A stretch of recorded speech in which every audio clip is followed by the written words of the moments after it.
जय गुरुदेव बच्चों, हम बात कर रहे थे इलेक्ट्रोकेमिस्ट्री के बारे में। और आज हम बात करेंगे नर्स इक्वेशन के बारे में। इसके बारे में बात करेंगे बच्चों, नर्स इक्वेशन के बारे में डिस्कशन करेंगे कि हमारा नर्स इक्वेशन होता क्या है। तो ध्यान सुनना।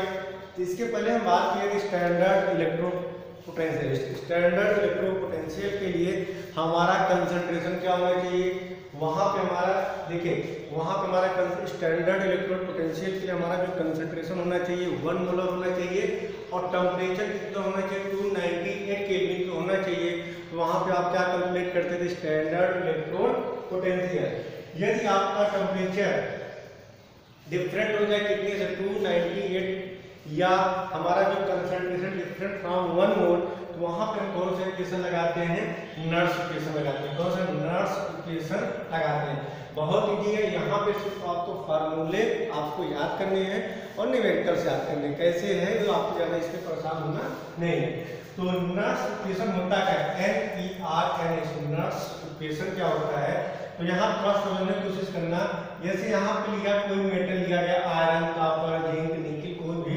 तो यहाँ पे जैसे देखिए Mn+, यहाँ n इलेक्ट्रॉन क्या बन रहा है, m बन रहा है। मीन्स यहाँ पे जो प्रोसेस हो रहा है, कैसा प्रोसेस हो रहा है, रिडक्शन प्रोसेस हो रहा है, क्योंकि इलेक्ट्रॉन इधर जो है लेफ्ट हैंड साइड अब पाएंगे तो Mn+ n इलेक्ट्रॉन से क्या बन रहा है, यहाँ पे m बन रहा है।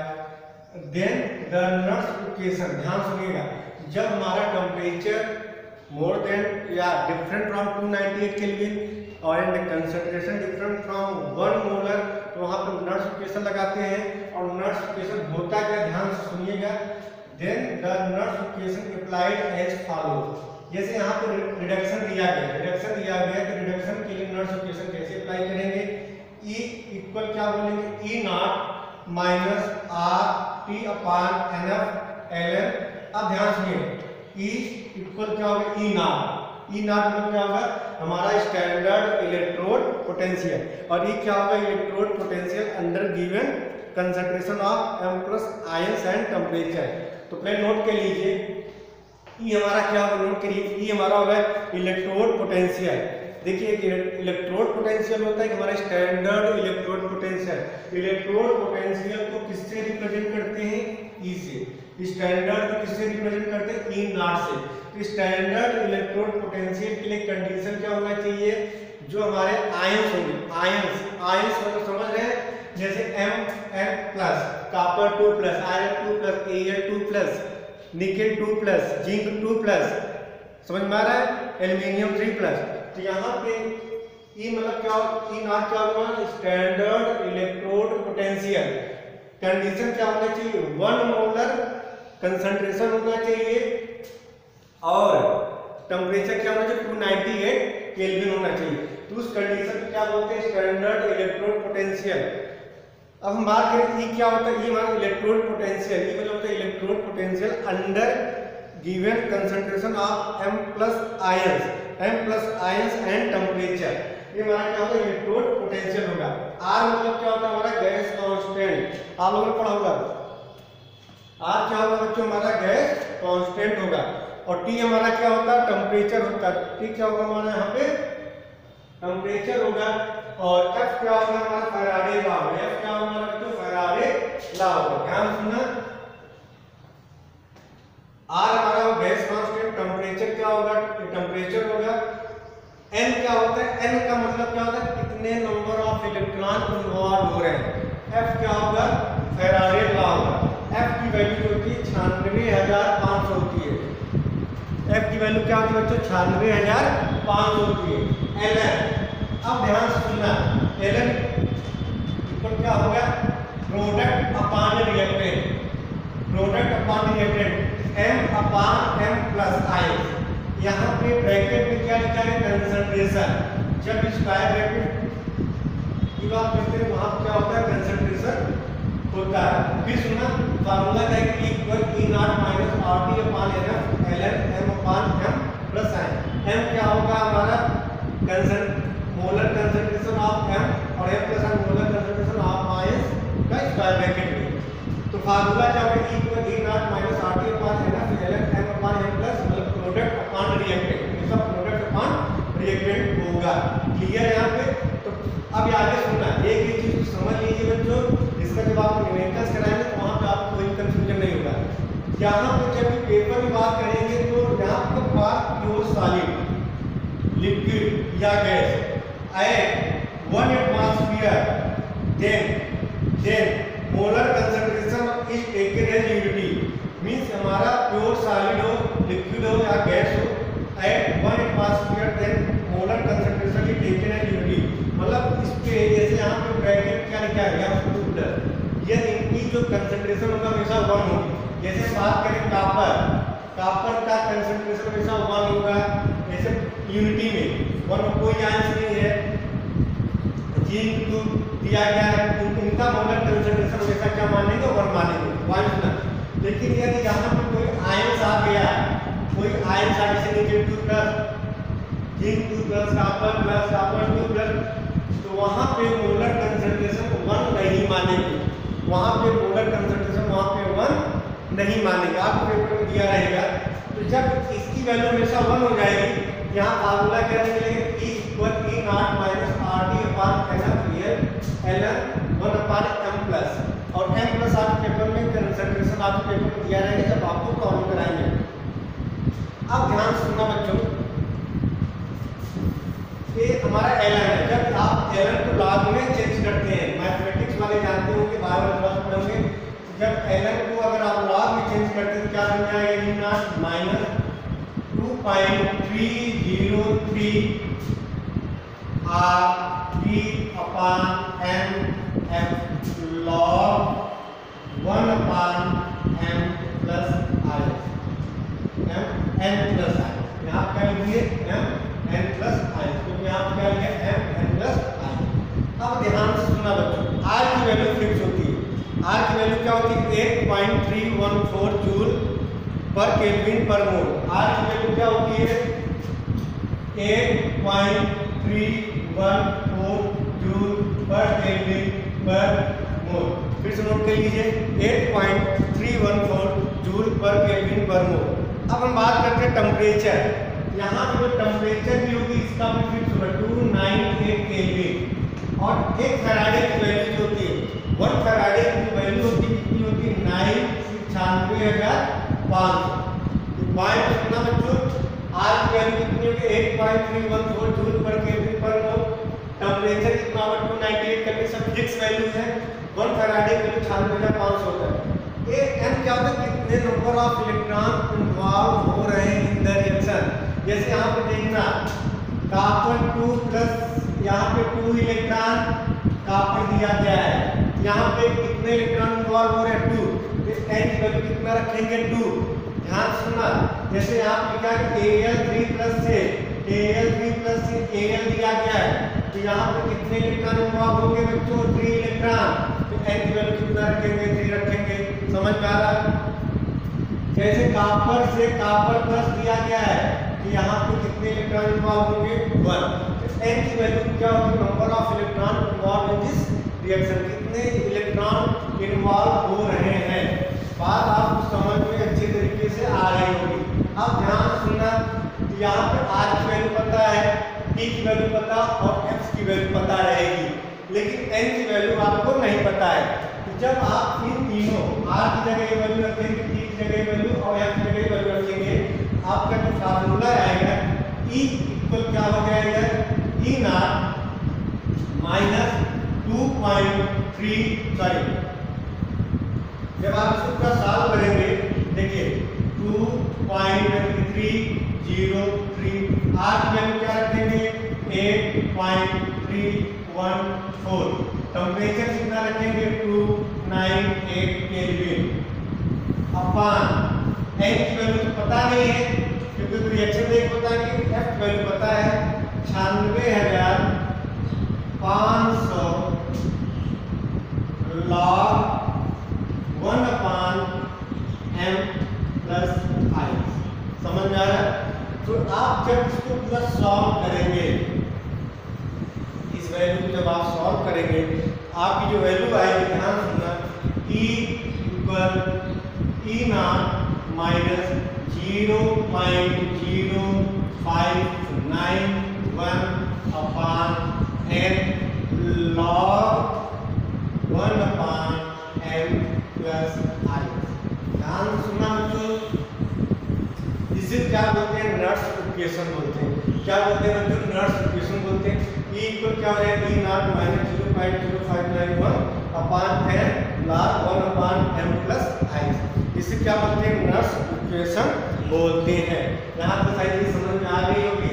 एक बात सुनिए, एक आपके रिडक्शन के फॉर्म में दिया गया है, equal E naught minus R upon F ln product upon reactant. लेकिन जो यूनिटी में होगा जिसमें कोई आयन चार्ज नहीं है उसमें तो ऐसा 1 रखेंगे, equal E naught minus R upon F ln upon n plus, समझ में आ रहा है, इक्वल E नॉट माइनस 2.30 से R upon F log 1 upon m plus R की वैल्यू क्या होगी 8.314, T की वैल्यू 298 केल्विन और n की वैल्यू आप पेपर में अंडर किया रहेगा।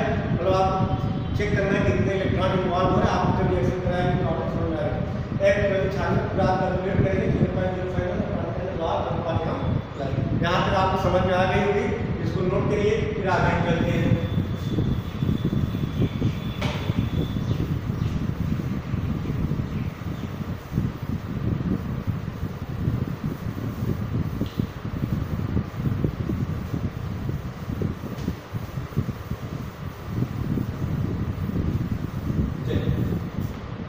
आगे आ जाइए, इसको नोट कर लिए होंगे, आपको अच्छे तरीके से समझ में आ रहा होगा, कहीं पे भी कोई प्रॉब्लम नहीं हो रहा।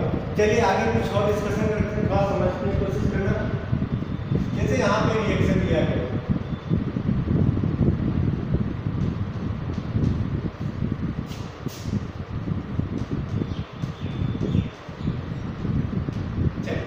ये आपके सामने दिया गया है। अब इसके लिए नॉट्स इक्वेशन आपको लिखना है, ध्यान सुनिएगा। Zn से Zn2 प्लस, कोई डाउट है नहीं है। कॉपर 2 प्लस से कॉपर, कोई डाउट है नहीं। चलिए Zn से Zn2 प्लस का ऑक्सीडेशन हो रहा है, क्लियर होगा। अब कॉपर 2 प्लस से कॉपर क्या हो रहा है, रिडक्शन हो रहा है, ध्यान सुनिए। अब चेक करिए Zn से Zn2 प्लस पॉइंट सुना, कॉपर 2 प्लस से कॉपर। यहाँ पर थोड़ा समझने की कोशिश करना बच्चों, जैसे Zn से Zn2 प्लस, साथ में यहाँ कितने इलेक्ट्रॉन होंगे, और कॉपर 2 प्लस 2 इलेक्ट्रॉन से क्या बनेगा, कॉपर। यहाँ कितने इलेक्ट्रॉन इन्वॉल्व हो रहे हैं, यहाँ कितने इन्वॉल्व हो, यहाँ पर ऑक्सीडेशन हो रहा है, यहाँ पर रिडक्शन। बच्चों की ध्यान दीजिएगा, जब आपको इलेक्ट्रॉन बैलेंस करना, मैंने आपको बताया था कि इलेक्ट्रॉन को बैलेंस करने के लिए जैसे यहाँ पे 3 हो जाए, यहाँ पे 2 हो जाए, तो क्या करेंगे आप, ऐसा मल्टीप्लाई कीजिए दोनों का इलेक्ट्रॉन क्या हो जाए, बैलेंस हो जाए। तो यहाँ पे 2 इलेक्ट्रॉन, यहाँ पे 2 इलेक्ट्रॉन, दोनों ऑक्सीडेशन और रिडक्शन में हमेशा नंबर ऑफ इलेक्ट्रॉन क्या होना चाहिए, कॉमन होना चाहिए। अगर कॉमन नहीं तो आप ऐसा मल्टीप्लाई करिए दोनों में, डिवाइड करिए, दोनों के इलेक्ट्रॉन क्या हो जाए, बैलेंस। यहाँ पे 2 इलेक्ट्रॉन है, यहाँ पे 2 इलेक्ट्रॉन है, मतलब कॉमन है, मीन्स यहाँ पे n की वैल्यू कितना रखेंगे, 2 रखेंगे। चलिए अब यहाँ पे आपको नॉट्स इक्वेशन लिखना है, तो कैसे लिखते हैं नॉट्स इक्वेशन, ध्यान सुनना बच्चों। E इक्वल क्या हो जाएगा, E इक्वल हो जाएगा E naught minus R T upon N F, यही होगा ln। अब ध्यान सुनना बच्चों, ln के बाद क्या लिखते हैं, product upon reactant, product upon reactant ln। यहाँ पे क्या लिखेंगे, zinc 2 plus square bracket copper square bracket upon reactant. Reactant क्या दिया गया है, जिंक, और क्या दिया गया है, कॉपर 2 प्लस। किसी कोई doubt, zinc 2 plus zinc copper. अब मैंने बताया सॉलिड ये सब आ गए, इसमें कोई चार्ज नहीं, सॉलिड के फॉर्म में होंगे, सॉलिड के फॉर्म में, लिक्विड के फॉर्म या गैस के फॉर्म में किया गया, इनकी वैल्यू क्या होगी, यूनिटी। यूनिटी मतलब क्या होगा, 1। तो यहाँ पे जिंक की वैल्यू कितना मान लेंगे, 1, और कॉपर की वैल्यू कितना मान लेंगे, 1। लेकिन यहाँ पे पेपर में कंसंट्रेशन ऑफ जिंक 2 प्लस या कंसंट्रेशन ऑफ कॉपर 2 प्लस दिया रहेगा। बात समझ में आ रही है। यहाँ पे आपको फार्मूला मिलेगा E equal E naught minus R P अपान NF LN। ध्यान सुनना बच्चों, zinc 2 plus upon copper 2 plus. किसी कोई doubt? Zinc 2 plus upon copper 2 plus. अब जब आप Ln को हटाएंगे, Ln को हटाएंगे क्या बचेगा? Equal E naught minus 2.303 R T अपान NF लॉग क्या लिखेंगे? Log Zn 2 plus upon copper 2 plus. किसी कोई डाउट? चलिए, अभी मैंने बताया कि यहाँ पे NF 2.303 R 8.314 टेम्परेचर 298 केल्विन और F 96,500। जब ये पूरी वैल्यू आप रखेंगे तो हमारा जो आंसर आएगा, ध्यान सुनना बच्चों, E इक्वल क्या आ जाएगा? E नॉट माइनस 0.0591 अपान N लॉग क्या हो जाएगा? Zn 2 प्लस और कॉपर 2। इसको नोट करिए, फिर आगे हम डिस्कशन करते हैं।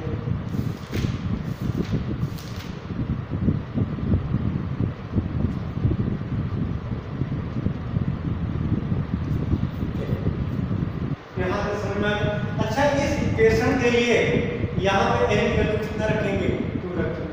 अगर 2 रखें क्या है? 0.0295 अप्रॉक्सीमेट आएगा। यहाँ पे इस इक्वेशन के लिए वैल्यू क्या रखेंगे? 2। चलिए, अब हम बात करने जा रहे हैं बच्चों Kc की वैल्यू क्या होगी? ध्यान सुनना, Kc मतलब क्या होगा? Equilibrium constant. Kc मतलब क्या होगा? इक्विलिब्रियम।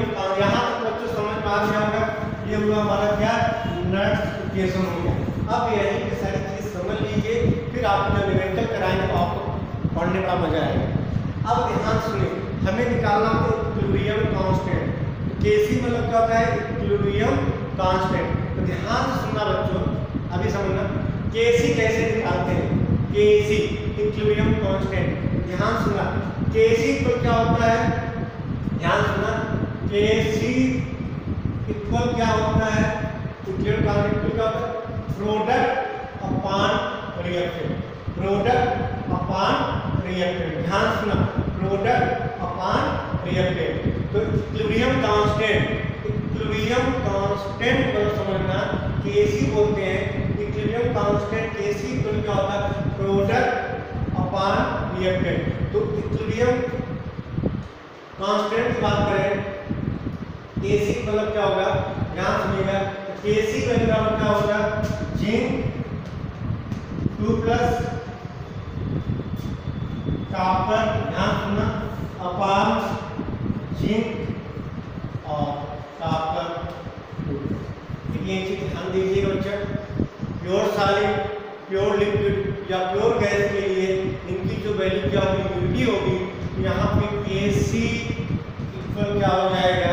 Kc इक्वल क्या हो जाएगा? Zinc 2 plus upon copper 2 plus. इसको नोट करिए, zinc 2 plus upon copper 2 plus.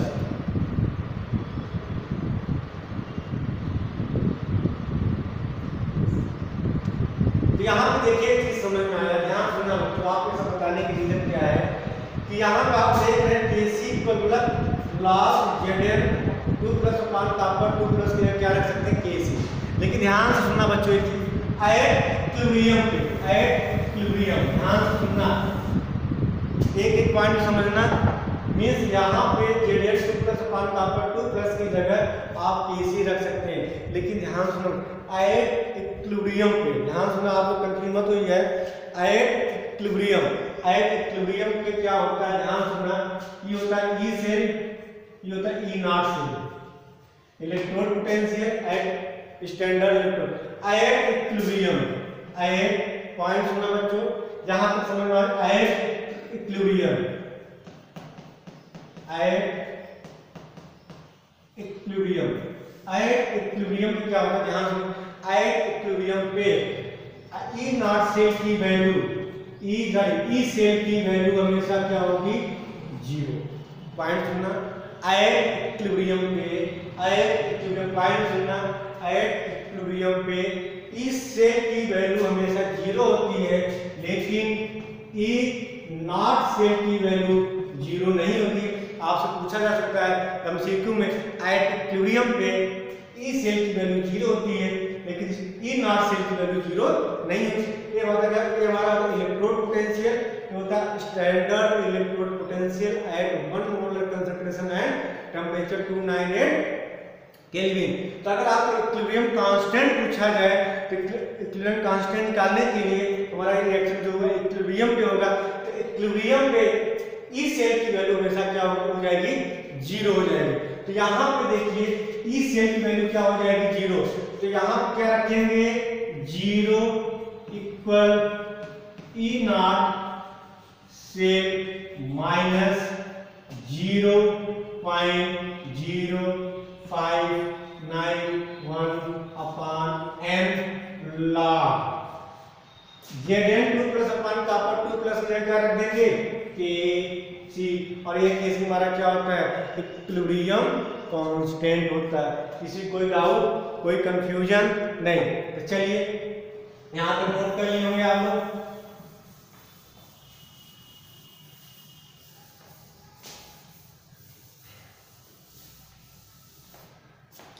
ध्यान सुनिएगा, तो यहाँ पे ई सेल बराबर क्या हो जाएगा बच्चों, ई सेल बराबर इसको इधर ले आइए। तो यहाँ पर आप देखेंगे ई नॉट सेल बराबर क्या आ जाएगा, 0.0591 अपॉन एन लॉग के सी। ध्यान से सुनना, अच्छे से समझने की कोशिश करना। ई नॉट सेल को क्या है, 0.0591 एंड अपॉन लॉग केसी। और केसी हमारा क्या होता है बच्चों, इक्विलिब्रियम कांस्टेंट। तो मैंने आपको बताया, आपके सामने नोट्स इक्वेशन कोई भी लिखा गया है, जैसे आप मैंने बताया, ई सेल को E not cell minus 0.0591 upon n log Zn2 plus upon copper 2 plus, और Zn2 प्लस और कॉपर 2 प्लस की जो वैल्यू यूनिटी में हमेशा क्या होगी बच्चों, 1 होगी। कंफ्यूज मत होइए, हमेशा क्या होगी, 1 होगी, कोई डाउट नहीं होना चाहिए।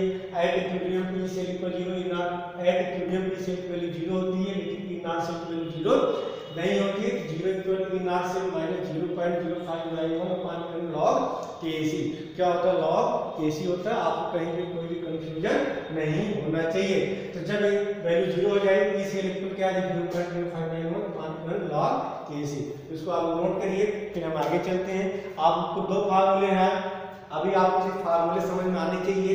इस और इस इक्वल का E not cell minus 0.0591 upon n log Zn2 plus upon copper 2 plus, जैसा भी पेपर में दिया रहेगा।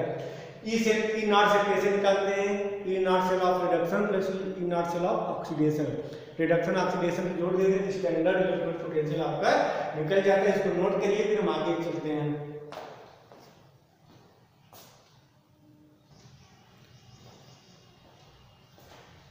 चलिए अब हम बात करेंगे बच्चों Gibbs free energy and cell potential के बारे में डिस्कशन करेंगे। तो फिर सुनिएगा, हम बात करने जा रहे हैं बच्चों Gibbs free energy and cell potential means electromotive force के बारे में। तभी तक आपने नर्स इक्वेशन में आपने कितने फार्मूले पढ़े, दो फार्मूले। ई इक्वल कैसे इलेक्ट्रोड पोटेंशियल निकालने कैसे निकालते हैं, E not cell minus 2.3039 0.0591 upon n log product upon reactant log KC. ये आपने पढ़ा होगा, आपको प्रोडक्ट का कंसंट्रेशन अपॉन रिएक्टेंट का कंसंट्रेशन। पेपर में आपका स्टैंडर्ड इलेक्ट्रोड पोटेंशियल आपको पेपर आपको जो प्रॉब्लम कराएंगे तो आपको समझ में आ जाएगा। दूसरा आपने निकाला था एट इक्विलिब्रियम पे। एट इक्विलिब्रियम में क्या होता है, एट इक्विलिब्रियम होता है E not cell equal 0.0 minus equal क्या होता है, sorry E not cell equal हो जाएगा 0.0591 अपॉन एन लॉग केसी होता है। अब हम बात करने जा रहे हैं जो रिलेशन है Gibbs free energy and cell potential. ये आपके सिलेबस का जो लास्ट टॉपिक है, इस पर आपका खत्म हो जाएगा। इस पर हम बात करेंगे सिंपलीमेंटल पे डिस्कशन करेंगे, जो आपके एग्जाम में पूछा जाता है। तो गिब्स फ्री एनर्जी और सेल पोटेंशियल के बीच क्या रिलेशन होता है, आप एक फार्मूला होता है Gibbs free energy, delta G equal क्या होगा माइनस NFE होता है। ये आपका गिब्स फ्री एनर्जी है। डेल्टा जी इक्वल फार्मूला को आपको याद करना पड़ेगा। डेल्टा जी इक्वल क्या होता है माइनस NFE। n मतलब क्या है number of electron involve in this reaction, f क्या होता है फैराडे, ये मतलब क्या होता है इलेक्ट्रोड पोटेंशियल। अगर आप स्टैंडर्ड गिब्स फ्री एनर्जी निकाल लो, क्या निकालो स्टैंडर्ड गिब्स फ्री एनर्जी, तो standard Gibbs free energy formula का डेल्टा जी नॉट इक्वल होगा माइनस NFE नॉट।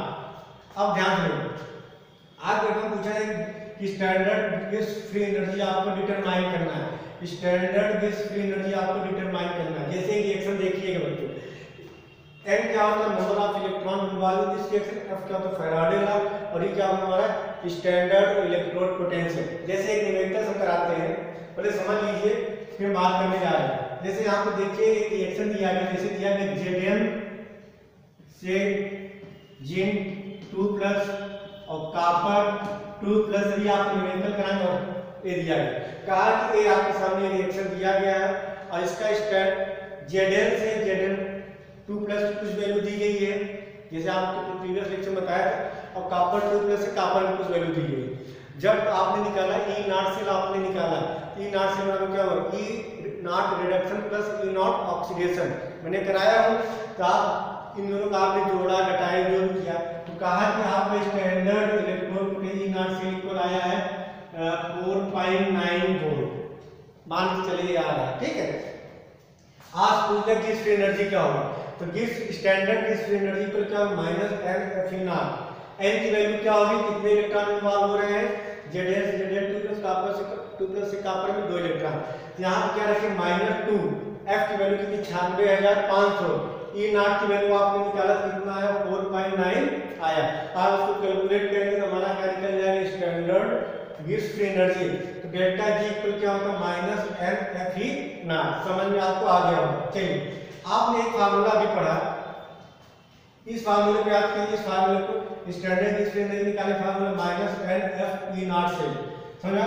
आपने अभी जस्ट थोड़ी देर पहले आपने फार्मूला पढ़ा एट इक्विलिब्रियम पे स्टैंडर्ड गिब्स फ्री एनर्जी का फार्मूला, सॉरी एट इक्विलिब्रियम पे स्टैंडर्ड इलेक्ट्रोड पोटेंशियल फार्मूला क्या होता है, ई सेल इक्वल क्या होता है, याद करिए ई सेल इक्वल क्या हो जाएगा 2.303 RT/NF log Kc, यही होगा, याद करिए। ई इक्वल क्या होता है, ई इक्वल होता है E not cell, E equal क्या होता है E not cell minus 2.303 RT/NF log Kc। अगर इस पूरी वैल्यू की हम बात करते थे, याद करिए, अगर ये यहाँ पर R कितना 298, सॉरी R की वैल्यू लिखी 8.314, T की वैल्यू 298 और F की 96,000, तो वहाँ पे आपका कैलकुलेट करने में कितना आता है 0.0591 आता है। लेकिन यहाँ पर मत करिए, ई सेल इक्वल क्या हो जाएगा 2.303 RT/NF log Kc, समझ में आ रहा। अब इस ई नॉट सेल की वैल्यू, ये जो ई नॉट सेल बराबर आया यहाँ पुट कर दीजिए, तो जब यहाँ पुट करेंगे डेल्टा जी नॉट इक्वल क्या हो जाएगा -NF into 2.303 RT/NF log Kc। E not cell में मैंने क्या रख दिया 2.303 RT/NF log Kc आपने रख दिया, तो आपने देखा NF क्या हो गया कैंसिल हो गया, NF क्या हो गया कैंसिल हो गया, तो डेल्टा जी इक्वल क्या आ जाएगा -2.303 RT log Kc। तो जो दूसरा फार्मूला है, ध्यान से सुनना बच्चों, जो दूसरा जो रिलेशन है इनके बीच है स्टैंडर्ड गिब्स फ्री एनर्जी और इक्विलिब्रियम कांस्टेंट। तो जब स्टैंडर्ड गिब्स फ्री एनर्जी और इक्विलिब्रियम कांस्टेंट से रिलेटेड न्यूमेरिकल पूछे तो वहां फार्मूला क्या लगाएंगे, डेल्टा जी नॉट इक्वल हो जाएगा -2.303 RT log Kc। लेकिन जब आपसे किनके बीच पूछा है डेल्टा जी नॉट और स्टैंडर्ड इलेक्ट्रोड पोटेंशियल के बीच पूछा जाए तो वहां फार्मूला क्या लगाएंगे, डेल्टा जी इक्वल क्या हो जाएगा -NFE नॉट। बात समझ में आ गई। तो ये सारे फार्मूले थे, एक बार आप एनसीईआरटी को अच्छे से रीड करिए, तो सारे फार्मूले को समझने की कोशिश करिए, तब आप जब प्रॉब्लम सॉल्व करेंगे तो आपको प्रॉब्लम सॉल्व करने में मजा आएगा। बात समझ में आ रही, तो पहले 1-2 बार अच्छे से रिवाइज करिए। अब हम इसके अगले लेक्चर में हम बात करेंगे न्यूमेरिकल्स के बारे में, कैसे यहाँ से न्यूमेरिकल पूछे जाते हैं। तो इस लेक्चर के लिए इतना ही, अगले लेक्चर में डिस्कशन करेंगे न्यूमेरिकल के बारे में। आज के इतना ही, थैंक यू।